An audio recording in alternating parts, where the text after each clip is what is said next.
Late at night when you're sitting on the couch, scrolling through photos of these multi-million-dollar, mid-century modern homes on Zillow, homes you have absolutely no intention of buying, by the way. Right, in cities you don't even live in. Exactly. You Yeah. probably think you're just window shopping. I mean, we all do it. It just feels like flipping through an interactive magazine, right? Oh, absolutely. It's almost like entertainment. Yeah, but today, our mission for this deep dive is to completely shatter that illusion. We're looking at a heavily analyzed source document from an AI investor summit. It's dated March 24th, 2026, and it features Jeremy Wacksman, the CEO of Zillow. And what's in there is wild. It really is. It reveals this massive, almost invisible shift. While you've been looking at the photos, the platform has actually been quietly watching your behavior. They're building this incredibly sophisticated AI-powered housing operating system. Yeah, and it's a fundamental rewiring of how the entire industry operates. Because, I mean, for the longest time, the technology was literally just a digital catalog. Right, just an index. Exactly. It simply answered static questions for you. You'd ask, what's for sale in this zip code, or how much did this property sell for? And it would just hand you the answer. Just giving you the data. Right. But this source document outlines a system that is no longer just waiting for your questions. It's actually designed to actively drive your actions and strip away all those crushing systemic inefficiencies of moving. And this matters deeply to you, the person listening right now, because housing is, well, it's entirely universal. Oh, for sure. Everyone needs a place to live. Exactly. Whether you're hunting for your first rental apartment or trying to buy a starter home, or even just casually browsing real estate out of sheer curiosity, this invisible machinery shaping the industry behind the scenes, it's going to dictate every single step of your next move. Yeah, and to really grasp where this technology is heading, we have to look at how people are actually arriving at the platform in the first place. What do you mean? Well, the data presented at this 2026 summit just destroys the assumption that people are randomly stumbling across these listings online. Like, the user behavior is wildly intentional. Okay, let's unpack this. Because the sheer volume they're dealing with is honestly hard to wrap your head around. According to the transcript, they're seeing 235 million unique monthly visitors. Which is a staggering number. It is. But the crucial detail isn't just that raw number, it's the source of the traffic. A full 80% of that traffic is direct. And that direct traffic metric is the foundation of their entire strategy. I mean, direct traffic means people aren't going to a general search engine, typing in, houses for sale near me, and clicking whatever sponsored link pops up. Right, they aren't just Googling it. And no, they're deliberately bypassing the search engine entirely. They're typing the specific URL right into their browser or picking up their phone and tapping the app icon. They've decided, before they even start searching, that this specific platform is their destination. So if we use an analogy here, think of your perception of Zillow as this beautiful, highly entertaining digital window shopping display on a busy street. I like that. Yeah, and for the last 10 years, you've just been walking by, admiring the staging, looking at the price tags, just daydreaming. Sure. But while all of us have been totally mesmerized by the window display, the company made a massive intentional pivot a decade ago.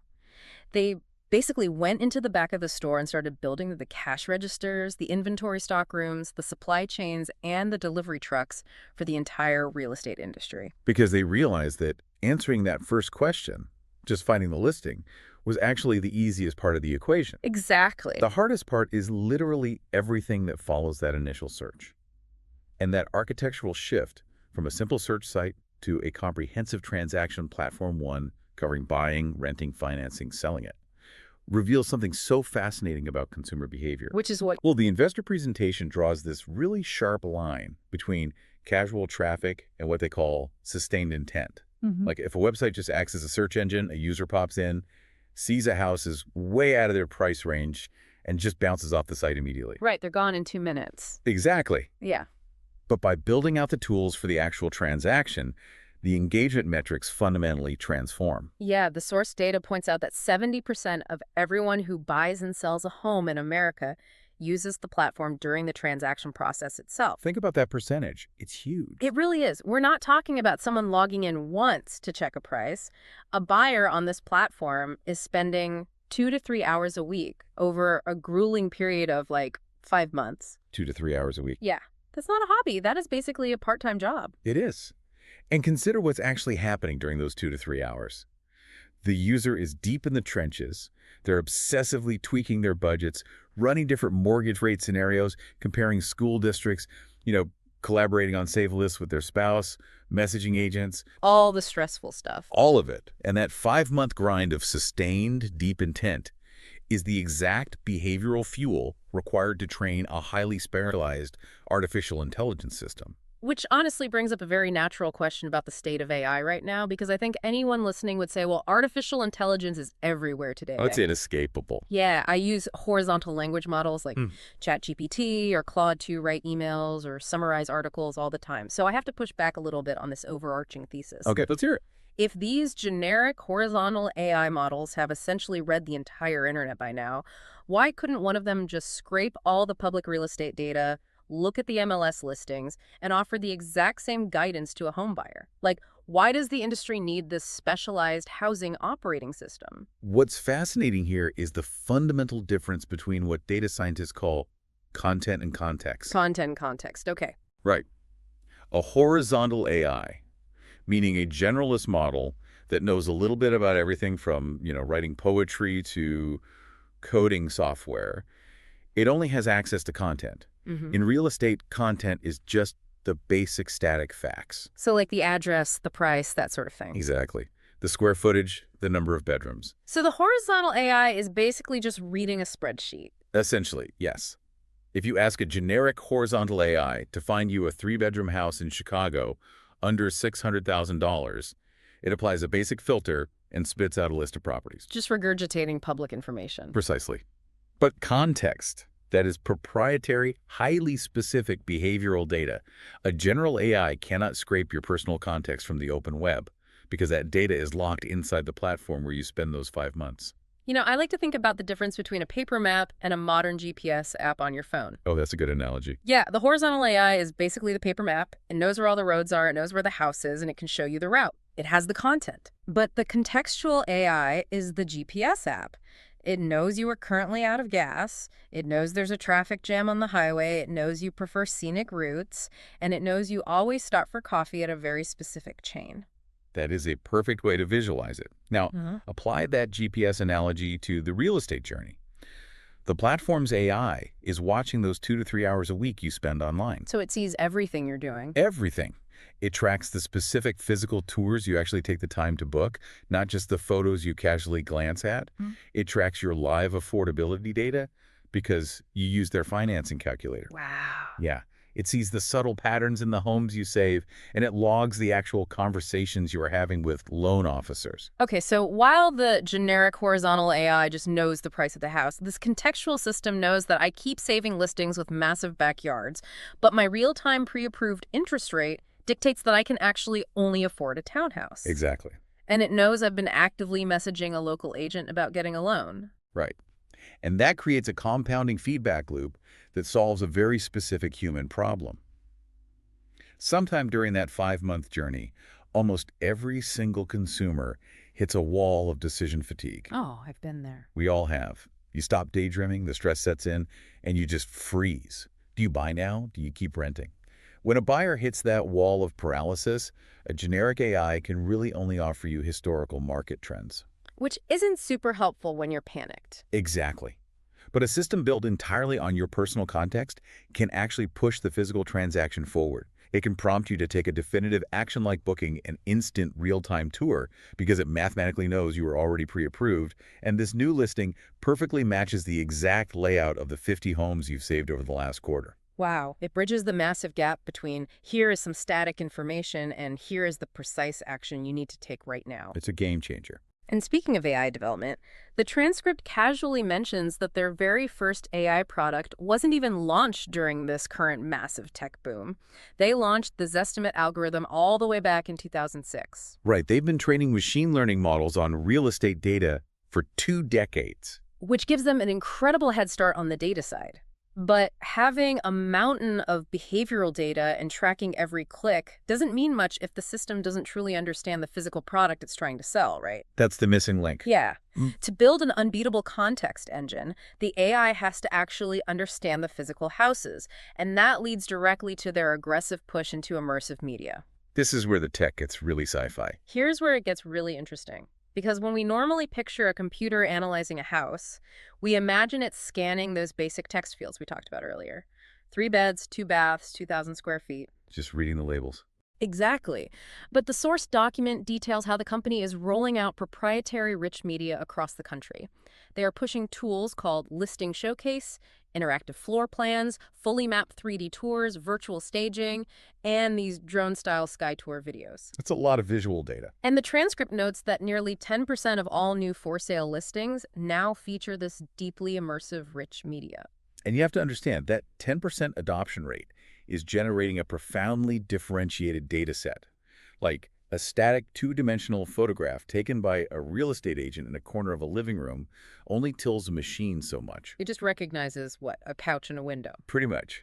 But when you feed an AI a fully mapped, navigable 3D tour paired with an interactive floor plan, you are fundamentally changing what the computer perceives. You are training the models on the subtle, structural details of human living spaces. The concept of teaching an AI the vibe of a house just totally blew my mind. The vibe. The transcript specifically explains that this rich media teaches the system about the natural light, the physical layout, the flow from room to room, and the overall quality of the construction. Which is incredible. It even generates highly accurate square footage measurements that are precise enough to conform to strict mortgage lending standards. It entirely bypasses the human error of someone just measuring a room with a tape measure. Consider how a human being actually shops for a home in the real world. You walk through the front door, and within like 30 seconds, you intuitively know if the layout makes sense. Oh, immediately. You just feel it. Right. You instantly feel if a kitchen is too isolated from the family room, or if the primary bedroom doesn't get enough afternoon sun. Historically, a computer was completely blind to all of that. It only knew the total square footage. Wow. But by processing millions of these 3D interactive models, the AI actually begins to map out and comprehend spatial flow. It's essentially learning what makes a house feel right to a human buyer. So let's combine the two things we've just discussed. On one hand, my user behavior, my context, proves that I spend a disproportionate amount of time lingering on 3D tours of houses that feature open-concept kitchens and floor-to-ceiling windows. Right. It knows your preferences. And on the other hand, the AI is now analyzing the structural flow of every new listing that hits the market. So instead of just matching a budget to a zip code, the AI can actually cross-reference my behavioral preference for open spaces with a new listing that it knows has a great open layout, even if the written description never uses the words open concept. It completely elevates the consumer shopping experience, making it highly personalized. But behind the scenes, every single time a user interacts with a 3D tour, the AI is getting exponentially smarter about how physical space correlates with human desire. But, having the smartest AI in the world and knowing exactly what house a buyer wants doesn't actually matter if the physical process of buying the house is still stuck in the 1990s. Oh, and it is. Right. The AI might know I want the property, but how does it actually get me the keys when the industry itself is a massive, fragmented mess? That is the big hurdle.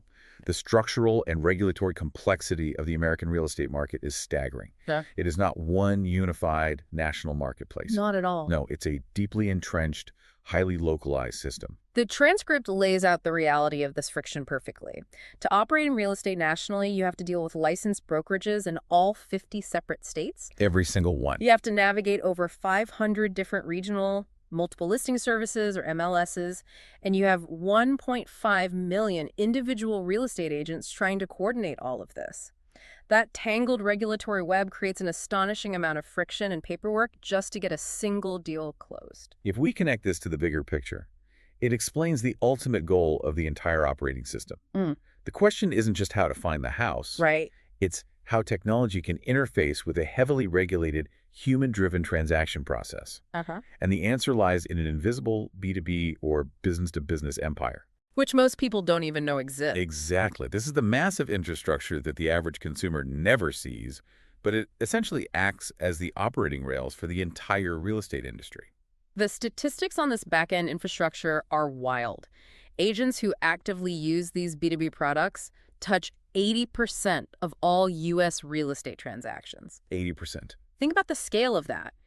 Even if you, as a homebuyer, refuse to ever open the consumer app, the agent you hire to represent you is almost certainly running their daily business on this software. Without a doubt. For instance, the transcript highlights a product called Showing Time, which facilitates the physical booking of home tours. Last year, that software powered 40 million home tours, covering 90% of all listings in the U.S. And beyond just booking the tour, you have all the operational software. They own a platform called Follow Up Boss, which is a customer relationship management system, or CRM. Right, to manage clients. Yeah. And for decades, an agent's CRM was literally just a messy spreadsheet, maybe a whiteboard in an office, or just a notebook full of loose sticky notes with client phone numbers. Sounds like a nightmare. It was. But Follow Up Boss digitizes and automates that entire communication workflow. It's currently used by 100,000 agents, including 80% of the top-performing real estate teams in the country. Wow. And when the negotiations are finally over and it's time to sign the legal paperwork, their digital transaction platform, Loop, processes the closing documents for nearly half of all U.S. real estate transactions. So what does this all mean for you? Let's trace a typical transaction. The next time you buy a house, the AI finds the property that fits your context. You click the button to schedule a tour, which routes through showing time. Right. Your agent receives that request and manages all of your emails and follow-ups through Follow Up Boss, and when you finally sit down to buy it, your digital signature goes through Loop. It's seamless. The entire life cycle of the purchase is running on one integrated track. And the economic unlock here happens when you force all of these separate, fragmented platforms to talk to each other. Because normally they don't. Exactly. When the consumer's search data seamlessly integrates with the agent's touring software, which instantly updates the agent's CRM, which automatically populates the legal closing documents, you eliminate the friction that usually kills deals. Yeah, and the numbers back that up. They do. The conversion metrics prove this out. The transcript notes that their real-time touring product, which instantly connects a high-intent buyer with an available agent, converts at 3 times the normal industry rate. 3 times? Yes. Furthermore, customers who get pre-approved through Zillow Home Loans convert at 5 times the normal rate. Because you aren't waiting 3 days for an agent to check their voicemail, call you back, call the seller's agent, and try to find a time that works for everyone. The software just does it. Which highlights a crucial philosophical point from the Inventor Summit. Oh, about the agents. Yeah. The ultimate goal of this artificial intelligence strategy is not to replace the human real estate agent. Which makes total sense, because buying a home is far too emotional and the financial stakes are far too high for most people to ever feel comfortable handing the entire process over to a chatbot. Oh, absolutely not. You need a human in your corner when the inspection report says the roof is caving in, you know? Precisely. The technology is not trying to mimic empathy. It's trying to eliminate the soul-crushing administrative busywork. Historically, the average real estate agent can only really juggle a handful of clients a month because their day is entirely consumed by the inefficiency of navigating those 500 different MLS systems. Right, the repetitive data entry. All of it, tracking down missing signatures on PDFs. But by integrating all these platforms, the technology absorbs all that regulatory and logistical complexity. It filters the leads, handles the complex scheduling, and automates the paperwork. And according to the CEO, that automation is what creates the super agent. The super agent is a human professional who is no longer bogged down by logistics. Because the AI handles the friction of the process, the human gets to focus 100% of their energy on what humans actually do best. Like negotiating. Yes, applying nuanced judgment, fiercely advocating for their client during negotiations, and building genuine emotional trust. The machine manages the paperwork. The human manages the anxiety. It is a total reimagining of how the physical transaction occurs. I mean, we started this deep dive looking at a simple search bar, and what we actually found was the architectural blueprint for a complete housing operating system that controls the digital search, the physical tours, and the legal closing. And it ultimately comes back to the stakes involved for the consumer. The source document goes out of its way to remind investors of a very human reality. Buying a home is, for the vast majority of people, the single largest financial transaction they will ever execute in their entire lives. It's terrifying. It's incredibly fraught with anxiety, it is deeply emotional, and crucially, on average, a person only goes through this process once every 14 years. Once every 14 years. Which explains so much. No wonder everybody's completely stressed out and terrified when they try to buy a house. We have absolutely no practice. We are essentially rank amateurs being asked to make a leveraged, multi-$100,000 bet. Wow. Right. In an environment with stakes that high, people desperately crave clarity. They need confidence that they aren't making a life-ruining mistake. Naturally. And this entire integrated technology stack the context engine predicting what you want, the immersive media analyzing the structural flow of the property, and the B2B empire empowering human super agents to handle the negotiation. It is all specifically engineered to manufacture that missing clarity and confidence. It's really about taking a terrifying, chaotic process and making it feel manageable. But as we wrap up this exploration of the 2026 housing market, I want to leave you, the listener, with a final thought to mull over, something that builds on the incredible efficiencies we've discussed today. It's an interesting question to consider. Yeah, think about the sheer power of this system.